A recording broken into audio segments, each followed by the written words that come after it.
India 360 news पर मैं विजय आप सभी का स्वागत करता हूं। कोविड-19 के बढ़ते मामलों के बीच सरकार ने संक्रमण की चेन तोड़ने के लिए लोगों को घरों के अंदर मास्क पहनने की सलाह दी है। नीति आयोग के सदस्य की यह सलाह इस सबूत पर आधारित है कि कोविड-19 तेज गति से फैल रहा है और असिम्प्टोमेटिक लोग बातचीत के जरिए घर में संक्रमण फैला सकते हैं।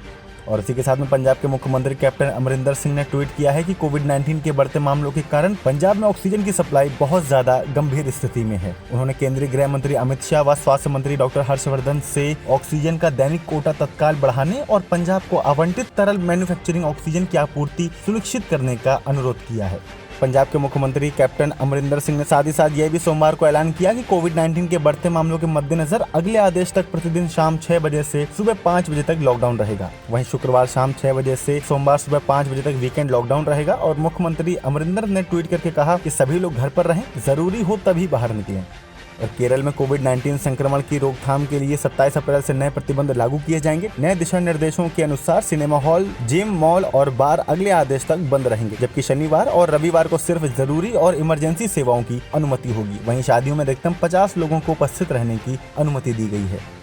और महाराष्ट्र में सोमवार को कोरोना वायरस के बीते एक दिन में 48,700 नए केस सामने आए, जबकि रविवार को 66,191 नए मामले सामने आए थे। राज्य में बीते 24 घंटों में 71,736 लोग डिस्चार्ज हुए, जबकि 524 लोगों की मौत हुई। और मुंबई में भी नए मामलों में कमी आई है और बीते 24 घंटों में 3,876 नए मामले सामने आए हैं।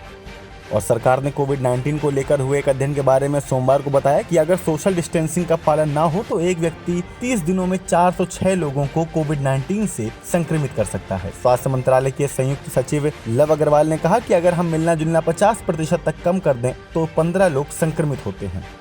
और उत्तर प्रदेश सरकार ने कहा है कि सरकारी अस्पताल से रेफर किए गए कोविड-19 संक्रमित मरीज अगर निजी अस्पताल का खर्च वहन करने में सक्षम नहीं है तो आयुष्मान भारत योजना के तहत अनुमन्य दर पर उनके उपचार का खर्च सरकार उठाएगी। मुख्यमंत्री योगी आदित्यनाथ के मुताबिक उपचार के अभाव में किसी भी मरीज का कोई नुकसान नहीं होना चाहिए।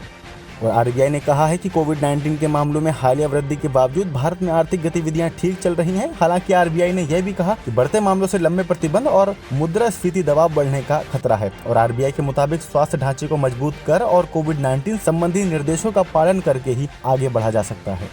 विदेश मंत्रालय ने बताया है कि महत्वपूर्ण चिकित्सा आपूर्ति का शिपमेंट यूके से मंगलवार सुबह भारत पहुंचा, जिसमें 100 वेंटिलेटर और 95 ऑक्सीजन कॉन्सेंट्रेटर्स शामिल हैं। मंत्रालय के प्रवक्ता अरिंदम बागची ने शिपमेंट की तस्वीरें शेयर करके ट्वीट किया कि इंटरनेशनल कोऑपरेशन एट वर्क। और इससे पहले अमेरिका से 318 ऑक्सीजन कॉन्सेंट्रेटर्स सोमवार को एयर इंडिया के विमान से भारत पहुंची थी। केंद्रीय रेल मंत्री पीयूष गोयल ने मंगलवार को ट्वीट किया कि उत्तर प्रदेश में ऑक्सीजन सप्लाई में वृद्धि करते हुए तीसरी ऑक्सीजन एक्सप्रेस बोकारो से सोमवार रात लखनऊ पहुंच गई। उन्होंने लिखा कि भारतीय रेल अनेक राज्यों में ऑक्सीजन आपूर्ति करके देशवासियों की सेवा कर रही है। और गौरतलब है कि बोकारो लखनऊ के बीच चली ट्रेन से वाराणसी में भी ऑक्सीजन की सप्लाई की गई है।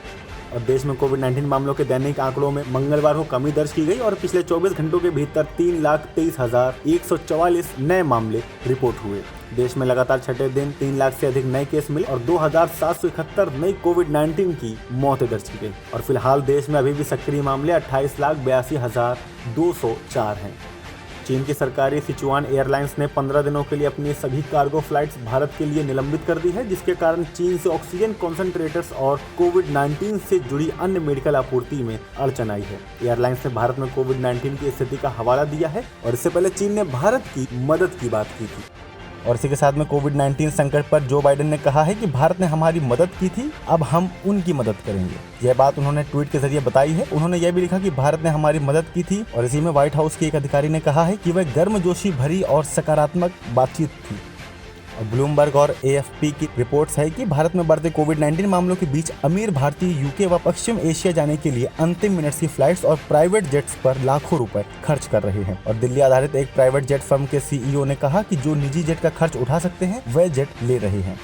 भारत में कोविड-19 संकट के बीच कुछ ऑस्ट्रेलियाई खिलाड़ियों द्वारा आईपीएल बीच में छोड़ने को लेकर केकेआर के मेंटर डेविड हसी ने कहा कि हर कोई थोड़ा नर्वस है कि वह ऑस्ट्रेलिया वापस कैसे जाएगा। और कोलकाता नाइट राइडर्स ने सोमवार को पंजाब किंग्स को 5 विकेट से हराकर आईपीएल 2021 में अपनी लगातार चौथी हार का सिलसिला तोड़ा। और इस जीत के साथ केकेआर 6 मैच में 4 अंकों के साथ अंक तालिका में 8वें से 5वें स्थान पर पहुंच गई है। और पंजाब अंक तालिका के 6ठे नंबर पर है और केकेआर के पेसर प्रसिद्ध कृष्णा ने मैच में 3 विकेट लिए। और पाकिस्तान के कप्तान बाबर आजम ने कोविड-19 के प्रकोप से जूझ रहे भारत के लिए दुआ मांगी है। उन्होंने सोशल मीडिया पर लिखा कि इस भयावह समय में मेरी दुआएं भारत के लोगों के साथ है। मैं सभी से अपील करता हूं कि SOP का पालन करें और घर पर रहें।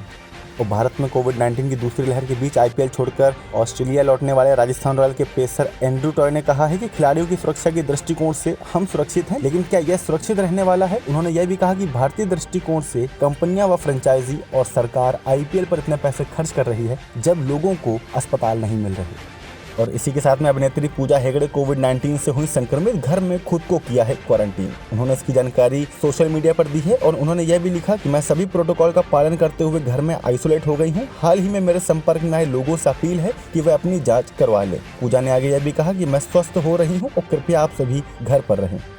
और पिछले मंगलवार को हिना खान के पिता असलम खान का निधन हो गया। अब 6 दिन के बाद सोशल मीडिया पर टीम हिना ने शेयर किया है कि उनकी कोरोना रिपोर्ट पॉजिटिव आई है। और हिना ने लिखा कि मेरे और मेरे परिवार के लिए इस बेहद मुश्किल और चुनौती भरे वक्त के बीच में कोरोना वायरस से मैं पॉजिटिव हो गई हूँ। मैं अपने संपर्क में आए सभी लोगों से अपील करती हूँ कि वे अपना टेस्ट करवा लें और मुझे आप सबकी दुआओं की जरूरत है। और इसी के साथ में मौसम की खबर। मौसम का मिजाज अब गर्म होने लगा है। गर्मी अपने चरम सीमा पर आ चुकी है। सुबह से ही तेज धूप लोगों को परेशान कर रही है और इसी में डॉक्टरों का कहना है कि ज्यादा देर कूलर की हवा में ना रहें और अचानक से गर्मी से आकर ठंडी हवाओं के सामने ना आए। और मौसम विभाग के अनुसार इस बार जून और जुलाई में अच्छी बारिश होगी, जिससे धान के किसानों को भी फायदा होगा। और मौसम विभाग के अनुसार दिल्ली में आज आसमान साफ रहा, तेज धूप भी निकली। अधिकतम व न्यूनतम तापमान 41 और 18 डिग्री सेल्सियस रहने की संभावना भी जताई गई। आगे की अपडेट के लिए देखते रहिए इंडिया 360 न्यूज, खबर दिन भर की।